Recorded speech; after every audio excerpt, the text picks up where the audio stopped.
My dear child, 93 years of life have been long enough for me to understand that time is not a measure of pain.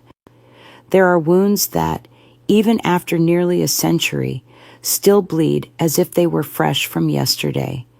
Today, as I look into your curious eyes, I feel as though I'm staring into a mirror of the past. A little girl with bare feet covered in red clay, running freely across the wide open fields of the American South. Thank you for coming here to listen, but I must warn you.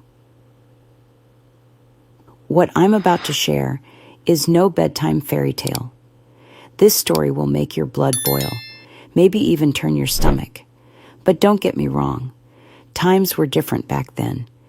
Thank God, women are treated differently today. Or at least, they should be. And, not everything was terrible. I had moments of happiness too, you'll see. Now brace yourself because I don't have much time left, and I'm guessing neither do you. So let's get straight to it. Sit down and listen closely, because the story I'm about to tell could send shivers down the spine of even the most hardened soul. I want to pause for a moment. If you feel the love and are still listening to my story, please subscribe and hit the like button on the Grandparents Memories channel to show your support. Thank you so much. My name is Elaine Miller, and at 93 years old, it seems like just yesterday that I felt the red clay sticking to my feet as a little girl. I thank you for coming to listen to me, but I can tell you up front, what I'm going to share isn't a bedtime story. It will make your blood boil and might even turn your stomach. But don't take it the wrong way. Times were different then. Thank God things are different for women today. At least they should be. And look, not everything was bad. I had my moments of joy too. You'll see. Now get ready because I don't have all day, and I imagine you don't either. So let's get right to it. Sit down and pay attention, because the story I'm going to tell you will make even the bald-headed shiver. I came into this world in 1930. I was the oldest of 10 siblings. Imagine that. Our house was a little wooden structure, poor but beautiful in its own way. It had a small area in front where we sat to catch the evening breeze. The boards were old, but Papa always managed to keep everything tidy. During the day, sunlight came through the cracks, making the dust dance in the air. At night, the kerosene lamps cast ghostly shadows on the walls, fueling our childish imagination with ghost stories told by our elders. Goodness, how frightening it was. My mother's mother, Grandma Catherine, lived with us too. She was quite a character. White hair always tied in a bun, black eyes that seemed to read your soul. Her wrinkled hands prepared the best home remedies, and her hoarse voice sang old songs that transported us to another time. She was the pillar of our family, especially after Father died. Life on the farmland wasn't easy, but it had its beauties. We woke up with the rooster crowing before sunrise, the smell of coffee mixed with burning wood from the wood-burning stove. We'd eat a little cornbread with eggs and then head out to work. I remember the salty taste in my mouth as I swallowed quickly so I wouldn't be late. By 6 years old, I already had a hoe in my hand. How it hurt! But we got used to it. We planted beans, corn, and cassava. During harvest times, the sweet smell of fresh corn spread through the air, making my mouth water. I went to school for only 2 years in a makeshift classroom in the church.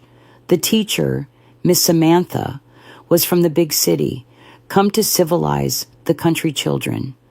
I remember the smell of chalk and the sound of the rod hitting the desk to get our attention. I learned to read and write, thank God, but it was a struggle. And heaven help us if we didn't learn. The teacher was terribly strict. She'd strike our hands with a wooden ruler more than a yard long. Our games were simple, but full of joy. We ran through the fields, feeling the warm, southern wind on our faces. We played tag among the cassava plants, the sound of our childish laughter echoing through the plantation. At night, sitting on the doorstep, we listened to the fantastic stories that Grandma Catherine told about restless spirits and hidden treasures. Many people don't believe in these kinds of stories, and if we tell them, they call us liars. But my family experienced so many things on that farm. But that's something I won't tell.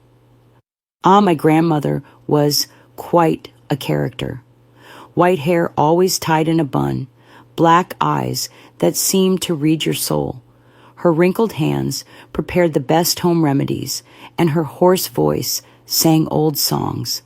The 4th of July celebrations were the most anticipated moments of the year. The smell of gunpowder in the air, the sound of the accordion and triangle, our colorful clothes spinning in the night illuminated by bonfires, the sweet taste of corn pudding. It was beautiful, but not everything was rosy. The drought punished us. There were years when the sky was like a hot plate without a single cloud. The earth cracked. The cattle died of thirst. I felt so sorry when I found a dead one on the road. And of course, they weren't ours. We only had chickens in those times. The most common sound was the wind whistling through the dried leaves of the trees. Faith was what kept us going. Every night we prayed the rosary as a family. The Hail Marys mixed with the sound of the fire in the stove. Mother passed the rosary beads through her fingers, praying for rain, health, our daily bread. As I grew older, the responsibilities increased. By 10, I was already taking care of my younger siblings as if they were my own children. I changed cloth diapers, gave baths, prepared bottles. The smell of sour milk and baby urine was more common than the scent of blooming cactus. Poverty was our daily companion. All our clothes were patched up. On market days, Mother counted the few coins, choosing between buying another handful of flour or a sandal for whoever was barefoot. But you know, my child, despite everything, there was love in that house. At night, we told stories around the table, listening to the cicadas singing outside. When Father wasn't too tired, he'd pick up the guitar and pluck tunes that spoke of love and longing. Occasionally, a few tears would fall from Grandma's eyes, but she always denied it. I never imagined that those times, with all their hardship, would be the happiest of my life. The smell of the earth, the taste of wild fruit picked from the tree, the dolls we made from corn husks, all of this remains stored here in my heart. Now I'll tell you a sad part of my story. You know, we lived in that poverty, but at least we were all together. Until one day, it seemed like the sky itself collapsed on our family. I had just turned 13 when Father got sick.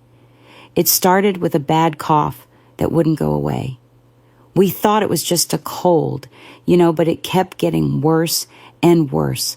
My God in heaven, how that strong man became so weak before our eyes. The smell of herbal cough syrup and orange leaf tea took over the house. Grandma Catherine prepared remedies with herbs from the woods, bitter concoctions that smelled terrible. Father drank it all without complaining, poor man. At night, we could hear his cough echoing through the house. It seemed like he was going to cough his lungs out. Mother lived with rosary in hand, praying quietly. "Saint Blaise, protect Andrew's throat," she would say. But it seemed that not even Saint Blaise was listening to us in those days. One night, I'll never forget, Father had a terrible fever. He was sweating cold, shaking like a green twig. That's when Mother decided to call the doctor from the city. Just imagine, we who barely had enough to eat having to pay a doctor. The doctor came in an old carriage, bumping along the dirt road. He examined Father and said it was pneumonia. He prescribed some expensive medicines that we had to buy on credit at the pharmacy. The strong smell of those pills almost made me sick, but it didn't help at all. Father kept wasting away. On an early Sunday morning, he took his last breath. Goodness, what pain. Mother's cry seemed to come from the depths of her soul. We, the children, cried as much as she did. The funeral was on the same day because there was no way to keep the body. The smell of candles, flowers, and wet earth while they lowered the coffin. I just kept thinking, and now, my God, how are we going to live without Father? I also remember that my little siblings, unaware of the situation, didn't understand what was happening. They were playing tag. How I wish I didn't remember either. You see, my child, life doesn't give us time to recover from our losses. The day after the burial, everyone was already wondering what would happen next. We owed a lot of money to the store, to the pharmacy, and now, without Father to work on the farm.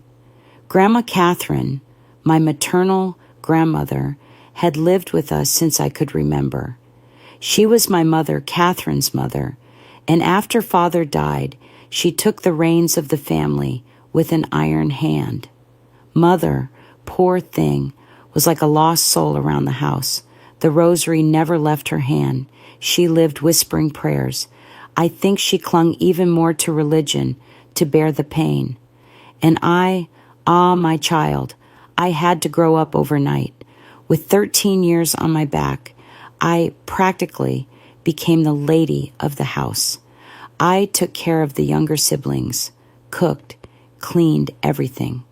My hands, already calloused from farm work, became even harder from scrubbing clothes in the wash tub. The worst was seeing the pantry getting emptier each day. We ate once a day, if that. Black beans with flour became a luxury. The eggs from the 6 chickens we had became our main source of protein, but even that wasn't enough for everyone. We divided each egg to try to feed all mouths. There were days when not even that was available, and we only had cornmeal porridge to fool our hunger. The stomach growled, but we pretended not to hear. It was sad to see the younger children crying from hunger and having nothing to give them. I remember once when my youngest brother cried all night from hunger. I snuck out and went to gather some fruits in the woods, some half-ripe guavas. I came back all scratched from the thorns, but at least the boy stopped crying. The farm without Father was becoming abandoned. We tried to plant something, but it was difficult without his strength. The plants died. The weeds took over. Our soil wasn't fertile. It was sad every time I passed by. I felt a tightness in my chest, seeing everything that Father had cared for with such love turning into ruins. The neighbors, at first, tried to help, bringing a little something or buying Grandma's herbal remedies. But soon everyone had their own problems. You know how it is. It was during this time that I began to hear whispers around the house. Grandma Catherine talking quietly with Mother, speaking of debts, of people wanting to take our land. I pretended not to hear, but inside I was dying of fear. One night, I caught Mother crying in secret in the kitchen. She was looking at an old, black and white photograph of her wedding with Father. "Oh, Andrew," she said between sobs, "how are we going to live without you?" That's when I understood the size of the hole that Father had left. It wasn't just the longing, it was the fear of the future. We were like a boat adrift, not knowing where to go. My child, this part of the story is the most painful to tell. You know that saying that after the storm comes the calm? Well, in my life, it was different. After the storm of my father's death came a hurricane that tore my childhood up by the roots. The situation after Father died was getting worse every day. Grandma Catherine, Mother's mother, tried to command everything with a firm hand, as I already told you, but not even she could work miracles. The debts only increased. Every day someone came to collect. The store owner wanted payment for months of purchases. The man from the pharmacy didn't stop sending messages because of the medicines that Father had used. The traveling salesman still charged for that fabric that Mother had bought to make our clothes. Even the warehouse owner sent notes asking about the sacks of flour and beans that Father had taken on credit during the drought. And then there was the loan shark from the city who had lent money at Grandma's request for Father's treatment, with interest higher than a church tower. I remember one night I was in the kitchen washing the dinner dishes, if you can call a thin bean broth with flour dinner. I heard Mother talking with Grandma Catherine in the living room. Colonel Jefferson Blackwood sent another message, Mother said with a trembling voice. He says he'll take our land if we don't pay what we owe. In those times, my child, a colonel was like a king in these parts. What they wanted, they got, and Colonel Jefferson Blackwood was the most powerful of all. He had more than 100 head of cattle, 3 large ranches. A week after that conversation, I overheard. The colonel himself appeared at our house. He arrived in a black car, one of those imported ones, raising dust on the road. He was a tall, strong man, must have been about 50 years old. He wore a light-colored suit, a Panama hat, and a well-trimmed mustache. His strong perfume filled the whole place. I was in the yard, hanging clothes, but I could hear the conversation through the open window. The colonel spoke smoothly, like a snake before it strikes. Mrs. Miller, he said to Mother, I've come to make a proposal that could solve all your problems.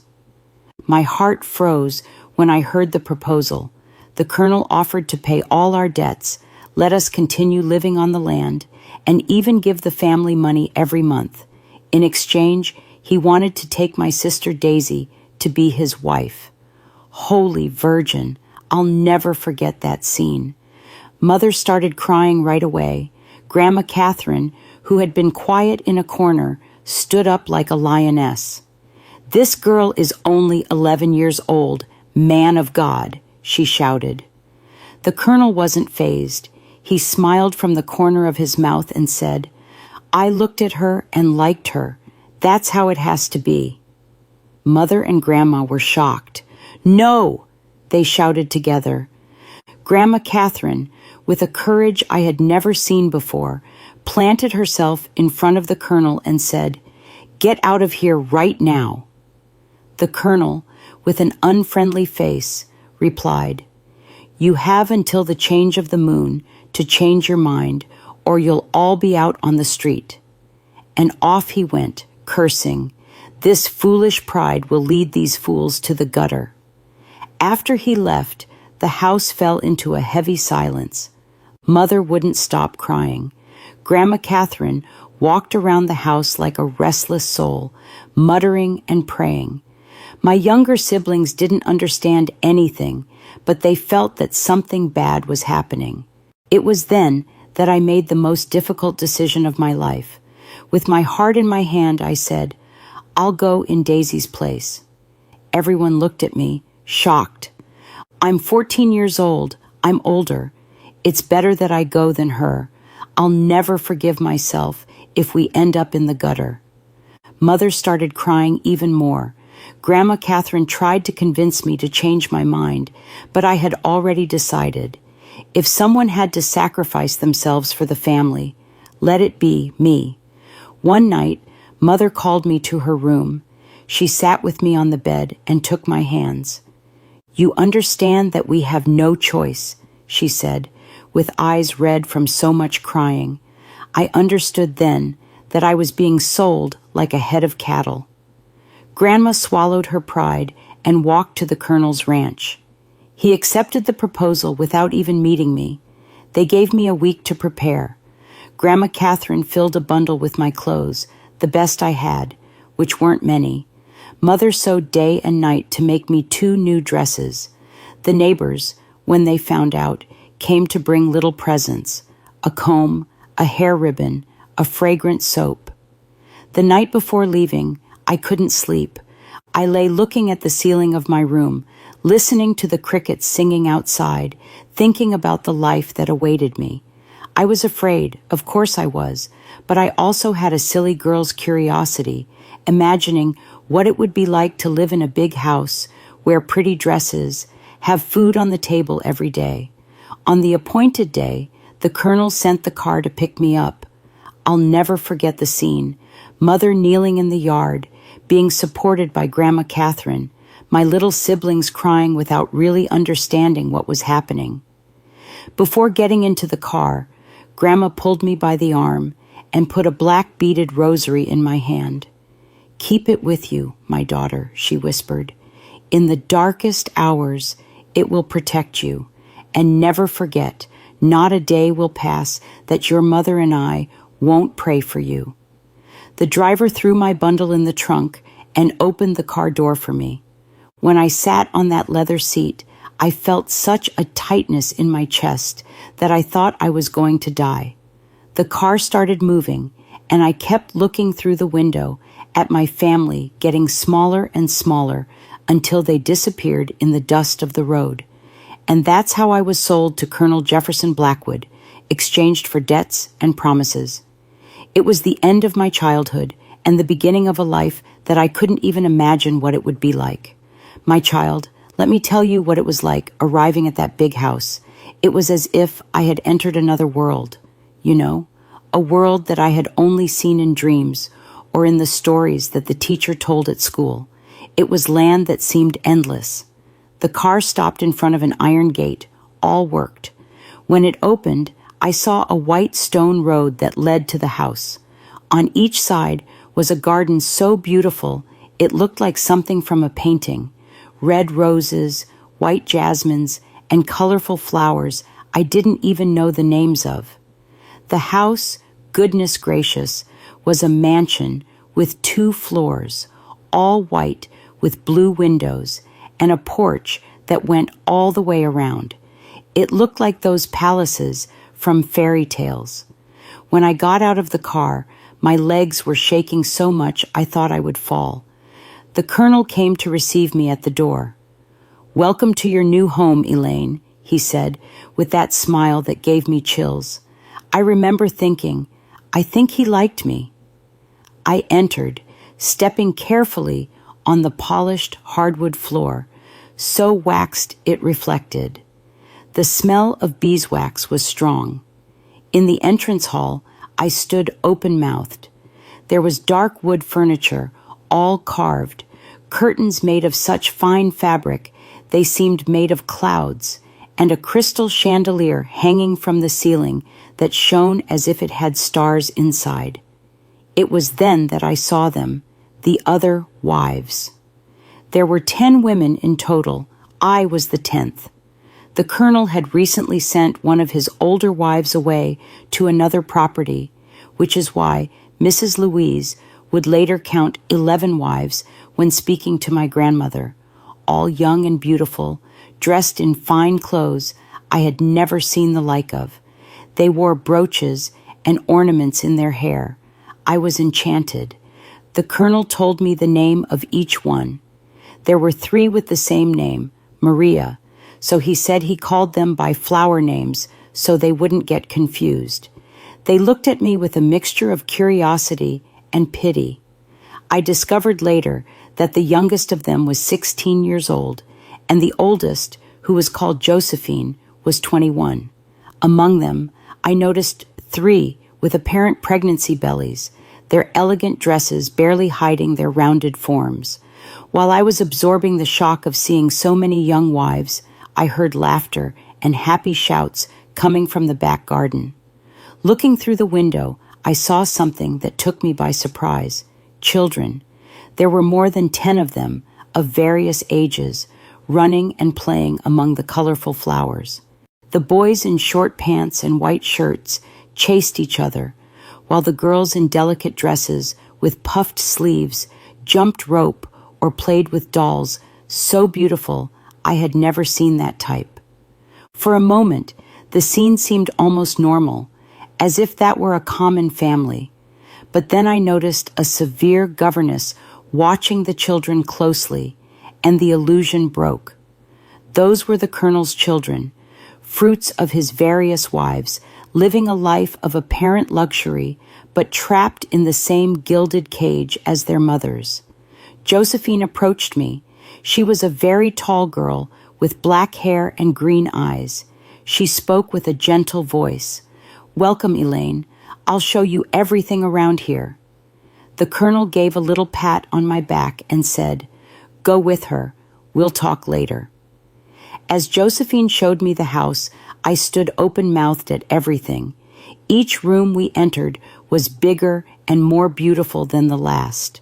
We arrived at a dining room with a table so long it could seat a battalion, and the kitchen, Holy Mary, was the size of my entire house, full of shining pots and a stove that looked like something from rich people. It was at this moment that a very pretty little girl, must have been about 8 years old, came near us. Dark hair, bright eyes. "Mother," she called, pulling on Josephine's dress. She seemed desperate, as if she wanted to say something urgent. "Mother will be there soon, my dear. You'd better go," Josephine said in a soft voice, but I could see she was very uncomfortable with the little one's presence. The girl looked at me curiously and gave me a shy greeting. The woman who was cooking there looked a bit worried, but then pretended not to see, continuing her tasks. After the little one left, Josephine let out a deep sigh and told me her story. She said she had been there for almost 10 years. Just imagine, she was the colonel's first wife among those still in the main house and already had 4 children with him. I was just a child when they brought me here. I had just turned 11 years old. I celebrated my birthday 4 days after arriving, she said. Now at 21, her look was a mixture of sadness and resignation. Mercy. I was shocked. I even felt my stomach turn. It was then that I realized, behind all that beautiful house, there was a lot of dirt hidden under the carpet. A girl of 11. Heavenly Father, that was exactly the age of my sister Daisy. I felt a chill down my spine. What kind of monster was this colonel, and what future awaited me in that house that seemed more like purgatory? Holy Mary, protect me. There in front of the corridor of that kitchen, I was processing everything I heard from Josephine when the smell of food invaded my nose. An aroma of spices I didn't even know made my stomach growl. It had been a long time since I had eaten properly, you know? But the hunger soon passed when Josephine began to explain the rules of the house. "Here, each one has her day with the colonel," she said quietly. "On the other days, we take care of the house, the garden, do embroidery. The colonel likes everything very clean and organized. If something isn't the way he likes it..." She didn't finish the sentence, but her look said it all. We went up to the second floor. The corridor was full of doors. Each one was a wife's room. Mine was the last.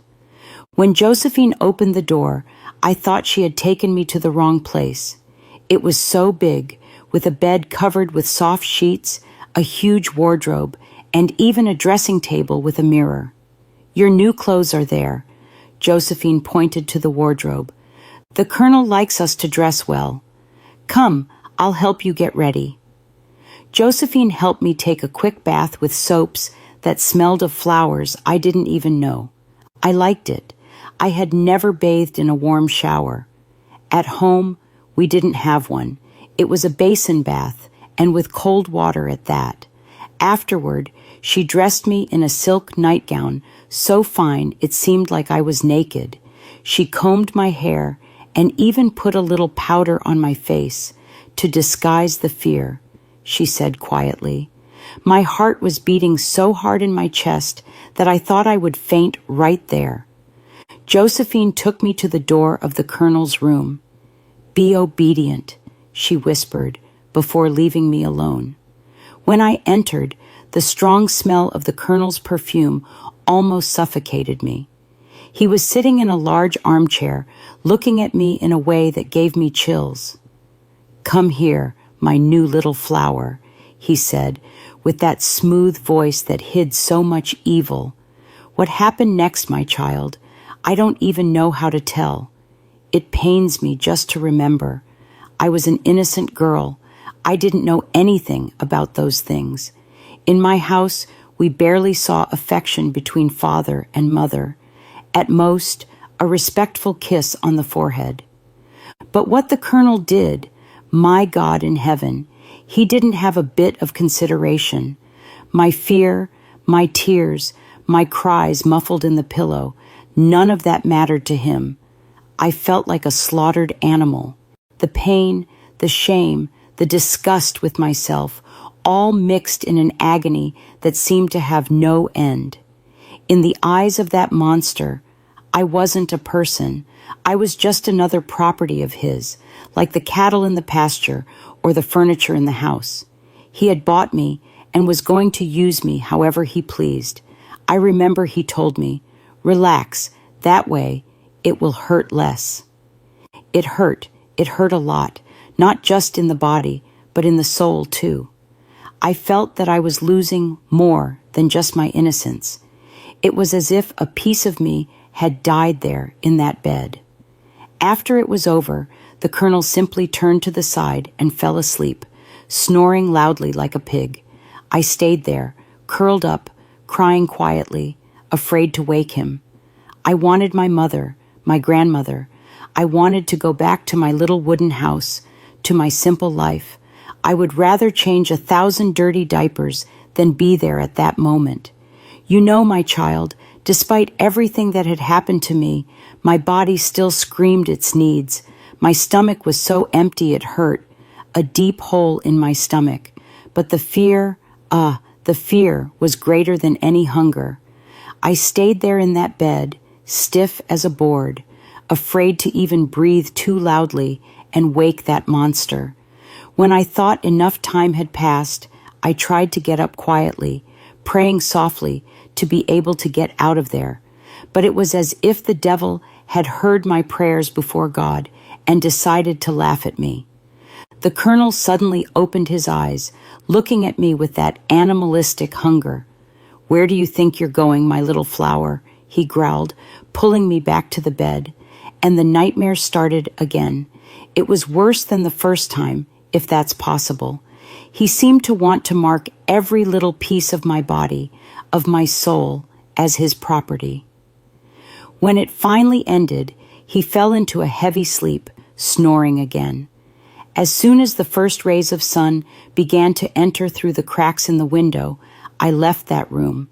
I got under the shower and scrubbed my skin with such force that it turned red. But it didn't help. No matter how much I scrubbed, the water couldn't wash away that feeling of being stained inside. I knew at that moment that all the soap in the world wouldn't be able to truly clean me. I was awakened with a start, strong knocks on the door. I opened it, trembling from head to toe. Thank God it was Josephine. She apologized, saying she only knocked hard because I took too long to answer the door, and she was very worried about me. She also said that I had to go have breakfast. I went, very debilitated. I was very weak from hunger and pain. That morning, the other wives looked at me differently. There was pity in their eyes, but also understanding. They had all gone through the same thing. Josephine brought me an herbal tea.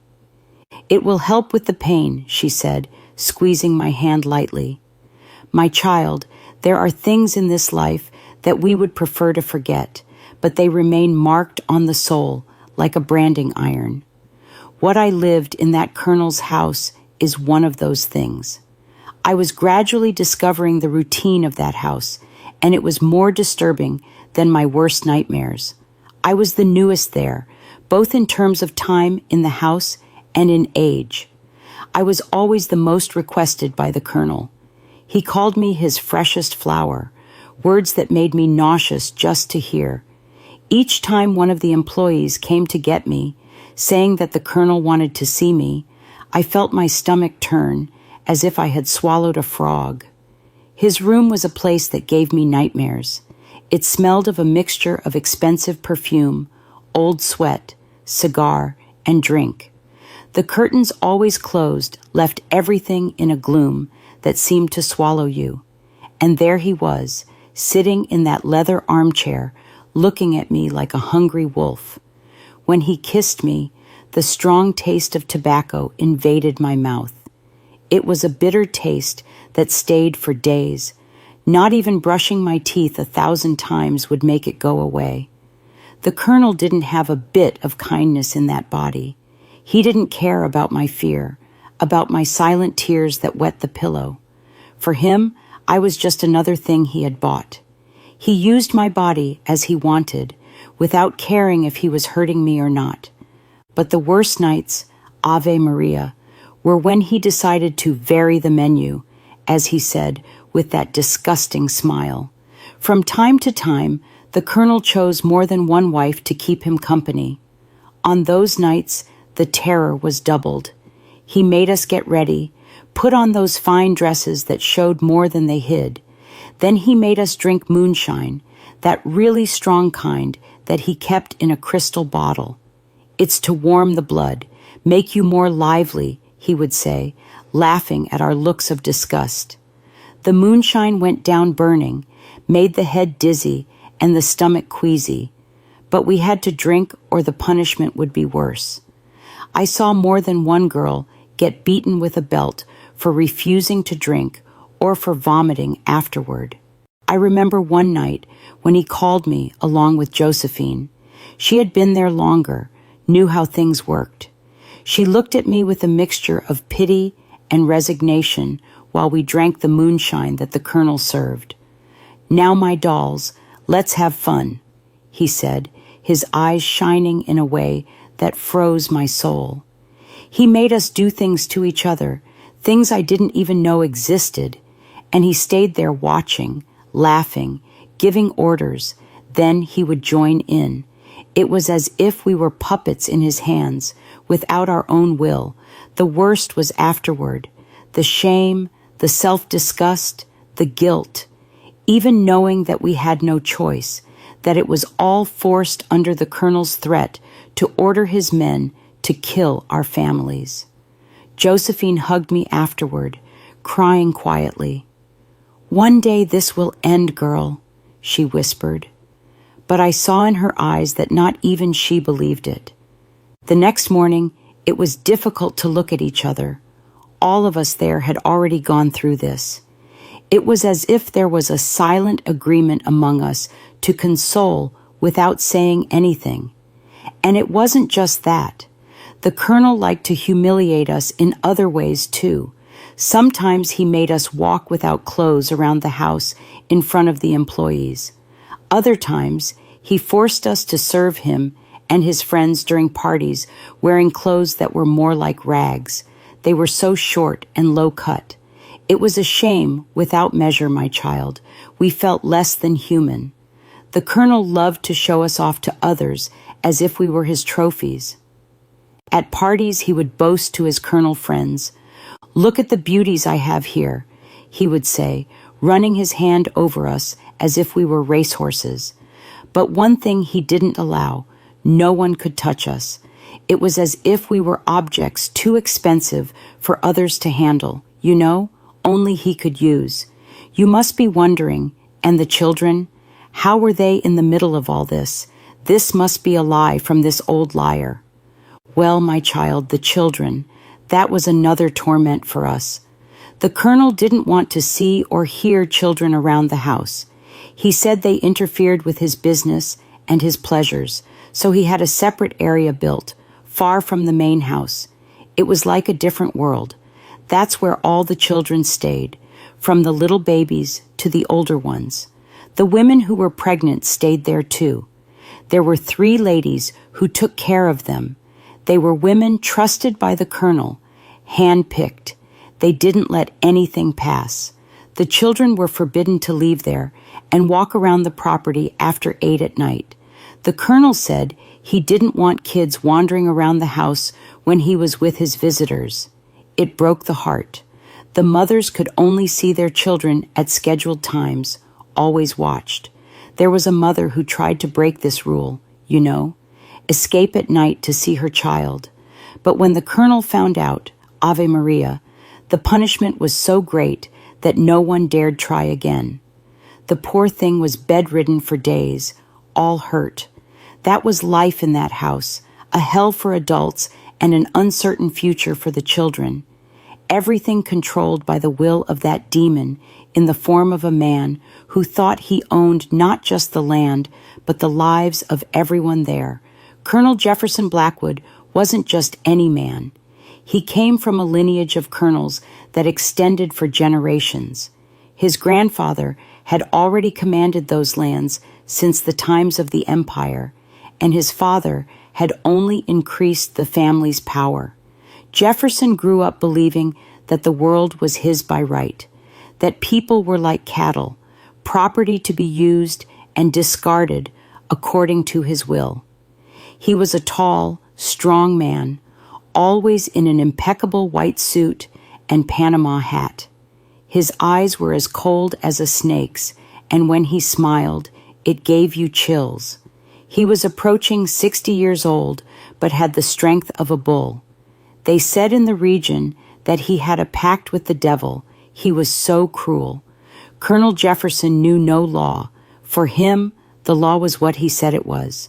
He bought judges, bribed sheriffs, and whoever dared go against his will simply disappeared. People whispered about bodies buried on his ranches, but no one ever had the courage to investigate. He treated the women and children of the house as if they were living toys, used, abused, and discarded when he tired of them. The older wives who no longer pleased him so much were sent to a remote house far from his sight. It was as if they ceased to exist. These were the wives who came before even Josephine. Luck was theirs. The worst thing is that to outsiders, he passed himself off as a religious and charitable man. He went to church every Sunday, made donations to the church, gave alms to the poor in front of everyone, but we knew the truth. They said that the priest feared him like the devil. Behind that facade of a good man was a monster who enjoyed the suffering of others. And it wasn't just in our house that he did this. He had other ranches, other places where he kept women and children. It was as if he had built a private kingdom of horror spread throughout the region. That man was the personification of evil. And we, poor us, were trapped in his clutches, living each day in fear of what he might do. Time passed, and I became increasingly empty inside. It was as if a little piece of me died each day. I saw the same happening with the others. Some, like Josephine, seemed to have resigned themselves. Others clung to the children they had. It was their only consolation. Sometimes I thought about my family, about my little sister Daisy, whom I had saved from this horrible fate. I wondered if I had done the right thing by offering myself in her place. Would she be going through this if I hadn't offered myself? Would it have been better for us to go out on the street? I don't know, my child. To this day, I don't know. What I do know is that each day in that house was a struggle not to go crazy. Until one day, everything changed for me. At first, I didn't even notice. I was so accustomed to suffering that I no longer paid attention to my own body. It was the other girls who began to suspect. Josephine, who had gone through it several times, was the first to notice. At first, I didn't even notice. I was so accustomed to suffering that I no longer paid attention to my own body. It was the other girls who began to suspect. Josephine, who had gone through it several times, was the first to notice. Teresa, another of the colonel's wives, who had been there for about 5 years and already had 2 children, also noticed the changes in me. "You're different, girl," she called me one day when we were alone in the kitchen. "You're eating more, right? And you're nauseous in the morning." I was confused at first, but then I realized my monthly cycle hadn't come for almost 2 months. Holy Mary, could it be possible? Me, pregnant? Fear gripped me in such a way that I almost fainted right there. Pregnant by the colonel, a child of that monster growing inside me, how would I bear it? But Teresa, who was already pregnant for the 3rd time, calmed me down. "Easy, girl," she said, hugging me. "It's not the end of the world. In fact, it could be your salvation for a while." It was she who taught me the trick.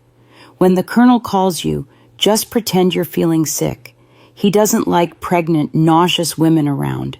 He'll send you straight to the house with the other children. And that's how I announced I was pregnant. One night, when the colonel called me, I pretended to have such a strong bout of nausea that I almost believed it myself.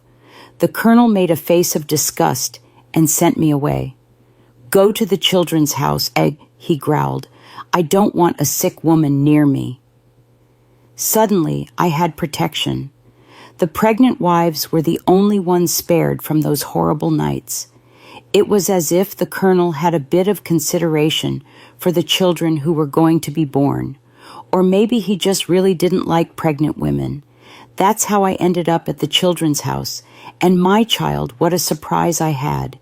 That house was a completely different world from what I had imagined. It was large, beautiful, and full of life.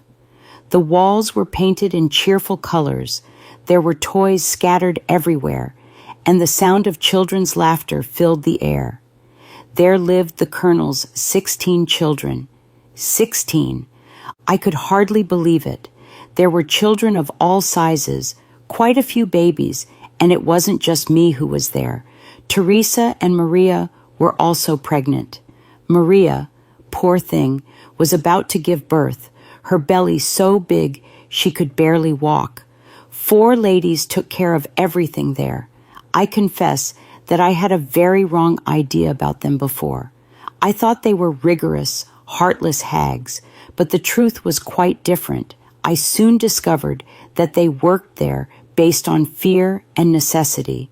The colonel threatened their families, so they had no choice but to obey. Mrs. Louise was my favorite, a lady with gray hair and kind eyes who always had a word of comfort for us. Once, when we were alone, she told me that she hated the colonel with all her strength. "If I could, I would take all these children away from here," she said, her eyes full of tears.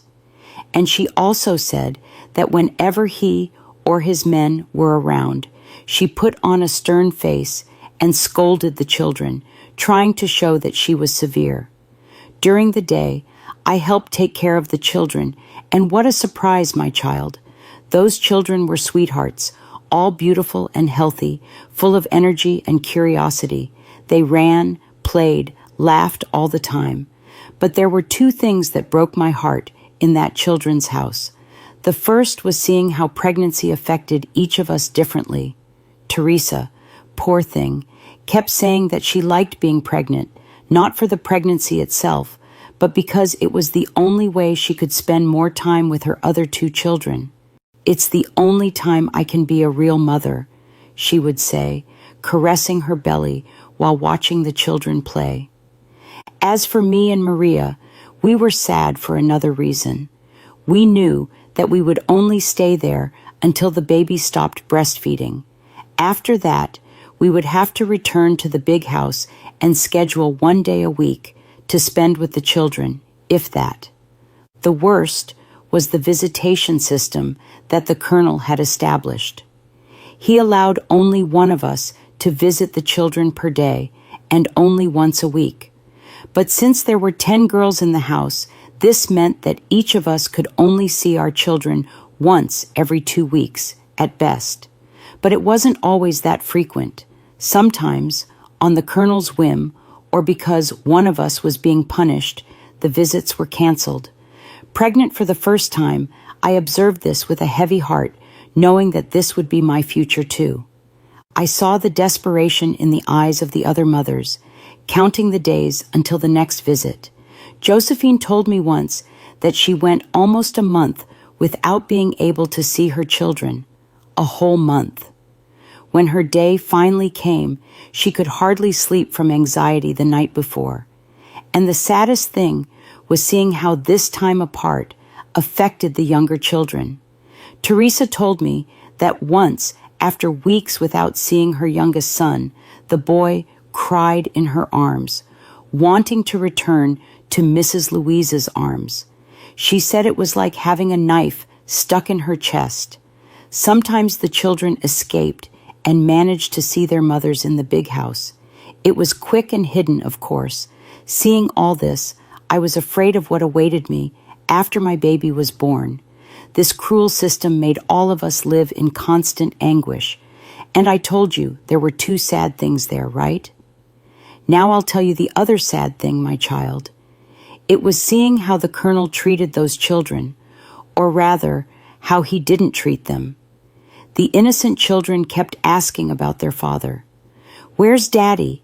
they would ask, with those eyes full of hope. "When is Daddy coming to see us?" We didn't know what to answer, how to explain to a child that their own father didn't want to know about them. Well, Mrs. Elizabeth, who was the oldest in the house and had been there for more than 30 years, told us once in a low voice, as if revealing a dangerous secret, that the Colonel only considered the older children from his 2 previous marriages as real children. Those ones, she said, he treats like people. He visits them from time to time, sends them to expensive schools in Atlanta, prepares them to inherit the lands. Her eyes became teary when she continued, "But these children here, for him, they're just numbers, pawns on his chessboard." She told us that occasionally the Colonel made quick visits to the children's house. He would arrive all pompous, distribute some expensive toys, take some photos to show his friends what a dedicated father he was. But we could tell there was no love in those gestures. It was all a facade, all to keep up appearances. "He doesn't have a bit of feeling for these boys and girls," Mrs. Elizabeth whispered, looking around to make sure no one else was listening. "For him, they're just a way to brag to the other colonels, to show how powerful he is. Look how many children I have," as if they were heads of cattle. The saddest thing was to see the hope in the children's eyes when the Colonel appeared. They would run to him, wanting a bit of attention, a father's affection. But he barely looked at them properly, patted one or another on the head without even knowing their names, and soon left, leaving behind a trail of broken hearts and shattered dreams. It was heartbreaking to see those children growing up like that, knowing deep down that their own father didn't care about them. I believe you must have wondered why I didn't run away, right? Well, my child, it wasn't for lack of wanting to. The truth is that that ranch was like a prison, but without visible walls. All around were enforcers, men with stern faces and threatening looks. They stood guard at the entrances and exits of the ranch day and night. Not even an ant passed without them noticing. To give you an idea of how heavy the security was, the Colonel himself didn't go anywhere alone. Besides always carrying a gun, he made a point of showing the revolver on his belt for us to see that he wasn't playing around. He had 2 enforcers who were like his shadows, going everywhere with him, always alert, ready for anything. And it wasn't just that. The colonel had a cruel system to keep us in line. Whenever someone rebelled, there was Caroline, trembling like a reed, her face marked by slaps. The colonel held her by the hair, displaying her as if she were a hunting trophy, with that disgusting smile he had. He announced for all to hear.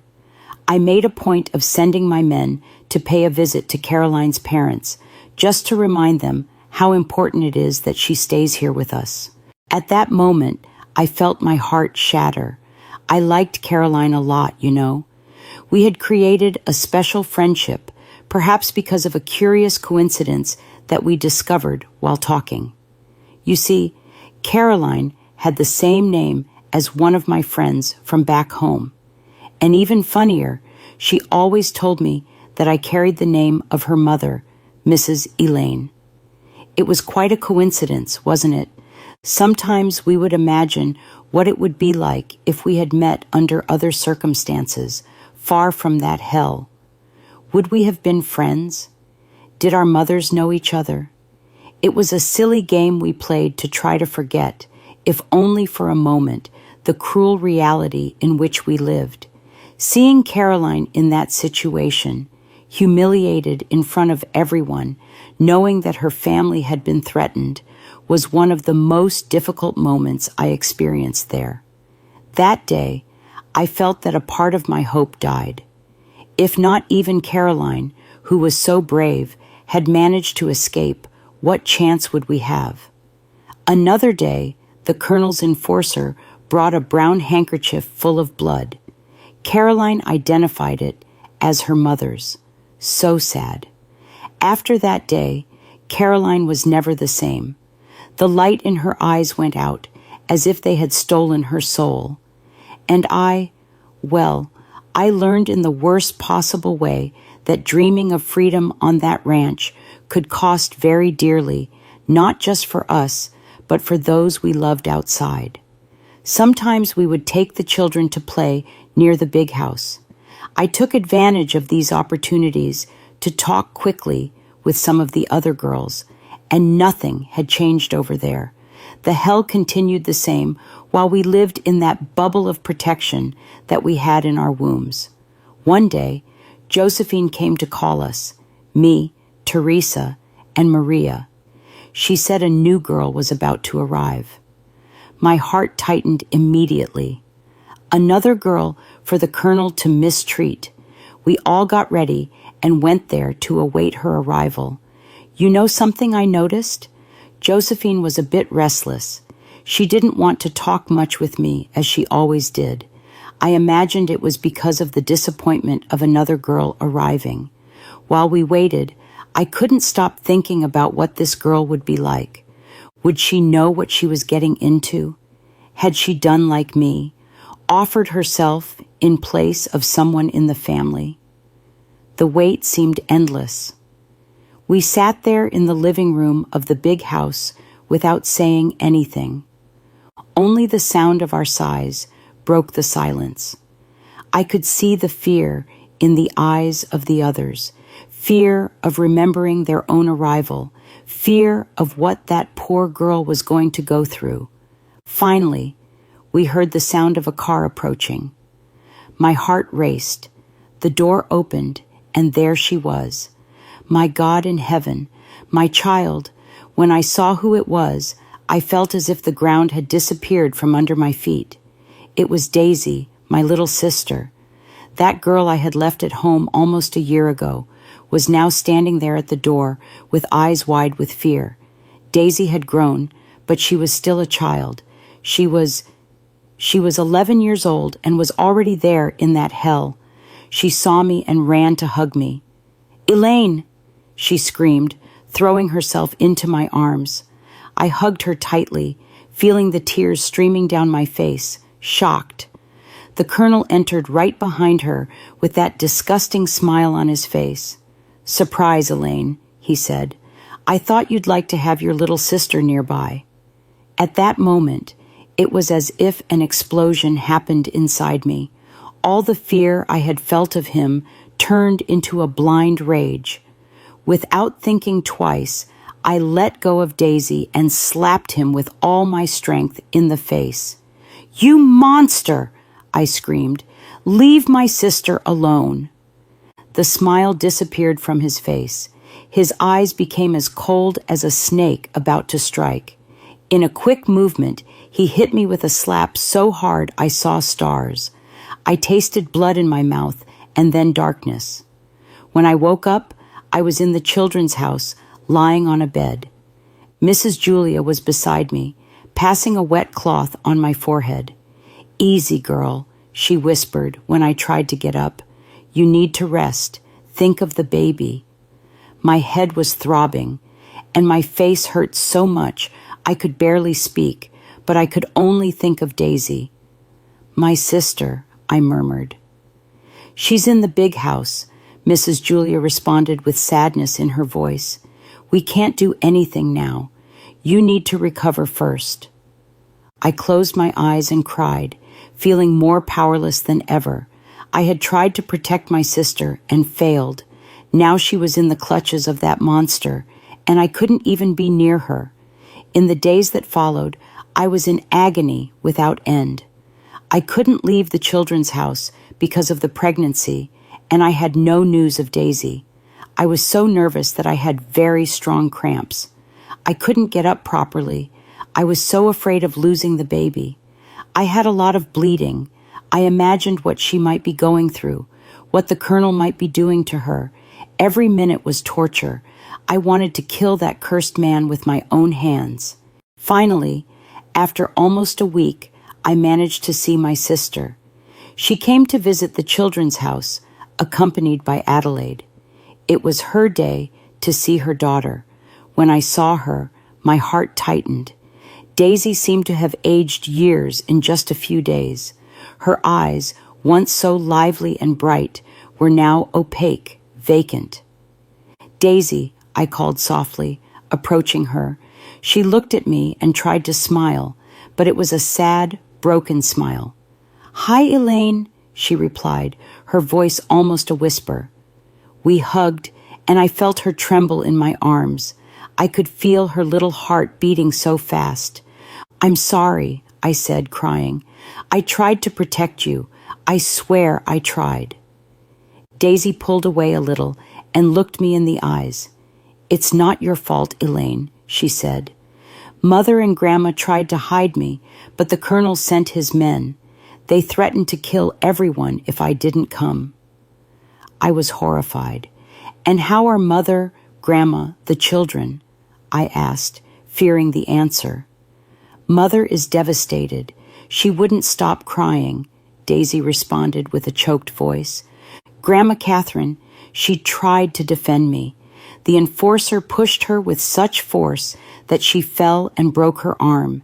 Even so, she still tried to hold me, screaming that I was just a child, that the colonel had no word.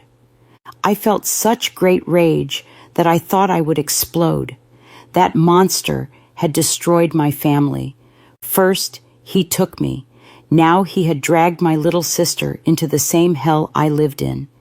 "Daisy," I said, holding her hands, "I'm going to find a way to get us out of here. I don't know how or when, but I swear I'll get us out." Daisy leaned close to me, lowering her voice to almost a whisper. "Elaine, Grandma Catherine hasn't given up on us. She has a plan." I felt my heart jump. A plan? What plan? Grandma was so astute. How proud I was of her. "She's gathering evidence against Colonel Jefferson Blackwood," Daisy said, her eyes shining. "You know his oldest son, the one who studies in Atlanta? It seems he's involved in dirty business, making big debts, but that's not even the worst." I was open-mouthed. "And how did Grandma discover this?" "Remember Joey Parker, who worked for the colonel? He was sent away and returned to our village. He told everything to Grandma," Daisy explained. "And there's more. Joey Parker said that since the time of Colonel Jefferson's father, they've been taking land from others by force. There's even a large ranch that isn't really his." I could hardly believe it. "But how will this help us?" "Grandma says the colonel is losing support in Atlanta. The new governor doesn't like him, and now with these stories of land theft and abusive collection from tenants, many important people are keeping an eye on him. Grandma is spreading these stories, making people talk. She even found a way to send a letter to the newspaper in Atlanta. She thinks that if the colonel loses money and political support, he won't be able to maintain his power around here. Grandma was really something. But Daisy, this is very dangerous. If the colonel finds out, Grandma knows, but she says it's our only chance. And it's not just that. A big factory is coming to the neighboring town. Many people are going to work there. Grandma says this will change everything around here, that the colonel won't be able to command and dismantle things as before. Elaine, Daisy squeezed my hand. Grandma sent word for us to keep our eyes open. If things start to go downhill for the colonel, it will be our chance to escape. We have to be ready. I hugged my sister, feeling fear and hope. I didn't know what was going to happen, but for the first time in a long time, I felt that maybe, just maybe, we might have a chance to get out of that hell. All right, Daisy, I whispered. We'll stay alert, and may God protect Grandma Catherine. That night, lying in bed, I couldn't sleep. My head was buzzing with everything Daisy had told me. Suddenly, I had an idea. The next day, as soon as it dawned, I went looking for Mrs. Louise. She had always been good to me. I thought I could trust her. I called her to a corner and told her everything I knew. I talked about Grandma Catherine's plan, the evidence against the colonel, how things could change. Mrs. Louise listened to everything with wide eyes, without saying a word. When I finished, she stayed quiet for a while, as if digesting it all. Then, with teary eyes, she held my hands and said, "My child, you don't know how much this means. Knowing that there are people out there fighting for us gives me a hope I haven't felt in years." It was then that Mrs. Louise had an idea. It was risky, but it could be our only chance. She said she was very friendly with the other ladies who took care of the children's house and that she could trust them. She suggested that we tell them too, to form an information network among us. At first, I was afraid. What if someone told the colonel? But Mrs. Louise assured me that those women hated the colonel as much as we did. They only stayed there because he threatened their families. Gradually, we told all the colonel's wives who came to visit their children. It was always a whisper here, a hidden conversation there. We had to be very careful so no one from outside would suspect. Seeing the hope in the eyes of those women was something I'll never forget.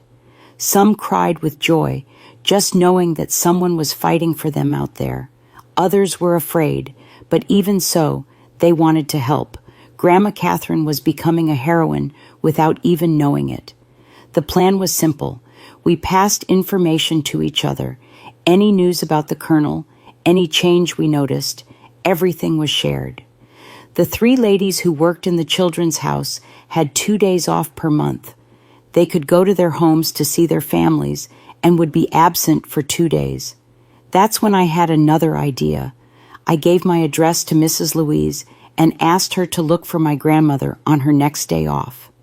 Mrs. Louise was afraid at first. "What if they catch me?" she asked. But I begged, said it was the only chance for my family to know how Daisy and I were. She ended up agreeing. In the days that followed, I could hardly contain myself with anxiety. I couldn't wait for Mrs. Louise to return from her day off.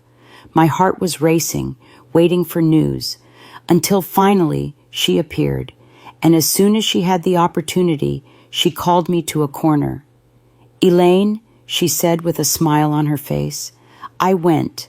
I spoke with your grandmother." I felt my knees weaken. And how is she? And my mother? The others? Mrs. Louise held my hands, her eyes shining with emotion. "They're all well, my child. Your grandmother is quite a woman, you know. When I told her that we knew everything she was doing, I thought she would be scared.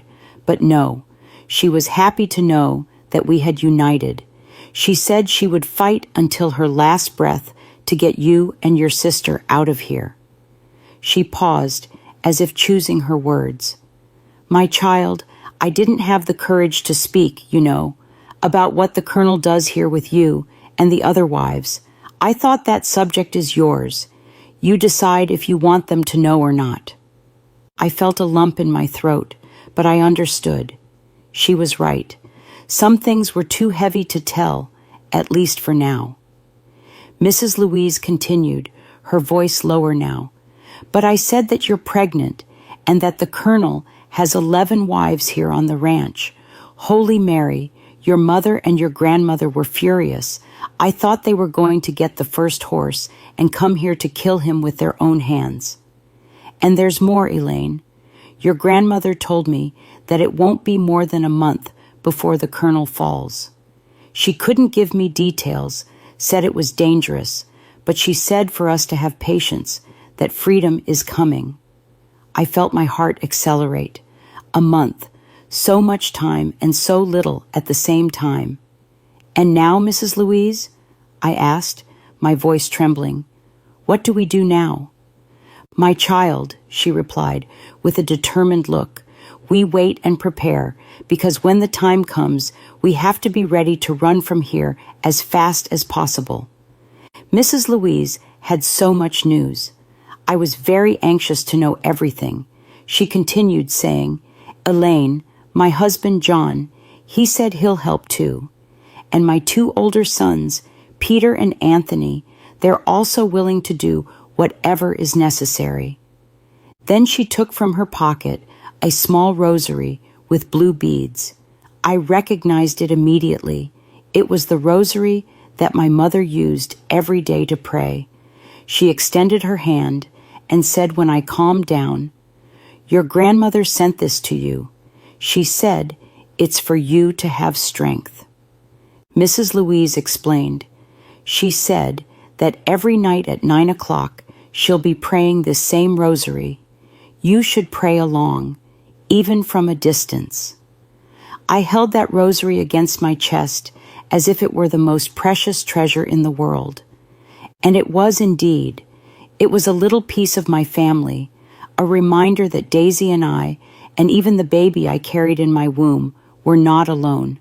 I started to cry right there. It was a cry of relief, of longing, of hope. Mrs. Louise hugged me tightly and let me cry on her shoulder. Thank you, Mrs. Louise, I whispered, hugging her with strength. Thank you for everything. That night, at 9 o'clock, I prayed my rosary with more fervor than ever. It wasn't just a prayer. It was a thanksgiving and a promise that, whatever happened, I wouldn't give up. For all of us trapped in that hell, I would fight to the end. Time passed, and our network of actions only grew.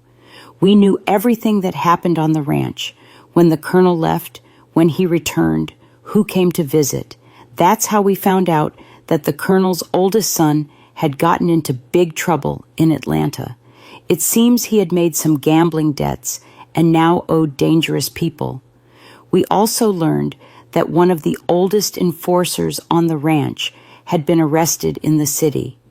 They caught him trying to bribe a judge, all to get the boss's son out of being arrested. The Colonel had to spend a fortune to cover up the case. The days that followed were ones of unequaled tension. The Colonel was walking around like a cornered animal, yelling at everyone for any little thing. The other enforcers were always alert, watching every corner of the ranch as if expecting an attack at any moment. We felt in the air that things were changing. It was as if a storm was forming, ready to break over our heads. Everyone was walking on eggshells, afraid of being the next target of that cursed man's anger. But each of these news items was like a breath of hope for us. We saw that the Colonel's power was beginning to crack. It was no longer that untouchable fortress that we thought it was. I can still see Mrs. Louise, pale as wax, trembling from head to toe when she called me. Her voice came out in a broken whisper. Elaine, A tragedy has happened in the big house. That demon, Colonel Jefferson Blackwood, left a trail of blood and tears wherever he passed before justice finally caught up with him. He took from me someone precious. It was a loss that dug such a deep hole in my soul that I still haven't recovered to this day. That night, everything changed forever. The colonel discovered our plan through one of his loyal servants. In his rage, he stormed into the children's house looking for me and Daisy. My sister, brave little Daisy, tried to protect me and my unborn child.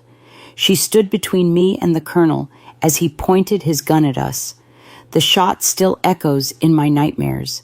My precious sister fell into my arms, her life draining away as I screamed for help. But even in this darkest moment, fate had other plans. The gunshot alerted the authorities who, thanks to Grandma Catherine's tireless efforts, had been watching the colonel's property that very night. They stormed in, arresting the colonel and his men. Justice had finally arrived, but at what cost? My sister was gone, sacrificing herself so that I and my unborn child might live. In the aftermath, all of us, the wives, the children, the servants, were finally free. My baby girl was born 3 months later. I named her Daisy in honor of the sister who gave her life for ours. The colonel died in prison 5 years later, but the damage he caused lives on in all of us who survived his cruelty. My mother and Grandma Catherine helped me raise little Daisy, and together we built a new life, one of freedom, though marked forever by our losses. Now, as I reach the end of my own journey, I tell this story not to dwell on suffering, but to honor those who didn't survive to tell their own tales, especially my sister, whose courage I've tried to live up to every day of my life. Thank you all so much for patiently listening to the story of my life. At the age of 93, sharing these memories is no easy task, but I truly believe that every story, no matter how painful, holds its own value. My life has seen many ups and downs, from the red clay under my feet as a little girl to the darkest days that no one should ever have to endure. And yet, here I am, still standing, still alive, and able to share it with you. That, to me, is the power of hope and resilience. I want to leave you with this message. No matter how difficult life gets, never give up. Find strength within yourself and from those who love you, because, as I've learned, no night lasts forever, and there is always light waiting on the other side. I want to express my heartfelt thanks to the creator of the Grandparents Memories channel for inviting me to share my story. Being able to tell it has been a part of my healing journey, and I hope it brings strength to those who are facing struggles of their own. If my story has meant something to you, please consider subscribing to the Grandparents Memories channel and giving this video a like. Every memory shared is a lesson, and every lesson has the power to change someone's life. I won't be here forever, but my story, and the stories of so many others, will live on through this channel. Stay tuned for more real-life journeys filled with emotion and valuable lessons. Thank you for listening. As I always say, life isn't always easy, but it is always, always worth living. Wishing you health and peace.